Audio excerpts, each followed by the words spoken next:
আপনারা দেখতে পাচ্ছেন এটা হচ্ছে কপ কনফারেন্সের যে হল যে ভেন্যুটি, সেই ভেন্যুতে, মূল ভেন্যুতে এখানে কিন্তু পৃথিবীর বিভিন্ন দেশ থেকে প্রচুর মানুষ এসেছেন যারা এই কপ কনফারেন্সে অংশগ্রহণ করবেন।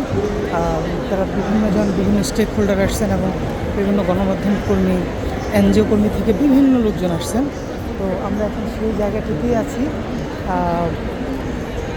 দেখাই যাচ্ছে এখানে একই সাথে বলতে চাই যে এখানে কিন্তু বিভিন্ন দেশের যে সরকারি যে প্রতিনিধিত্ব এবং সে সমস্ত দেশের কি সমস্যা বা জলবায়ু পরিবর্তনের কারণে যে ধরনের সমস্যাগুলো তৈরি হচ্ছে বা তৈরি হবে অদূর ভবিষ্যতে, সেগুলো তাদের জন্য যে কতটুকু ক্ষতিকর, সেই বিষয়গুলো কিন্তু তারা এখানে উপস্থাপনা করতেছেন তাদের যার যার নিজস্ব প্যাভিলিয়নের মাধ্যমে।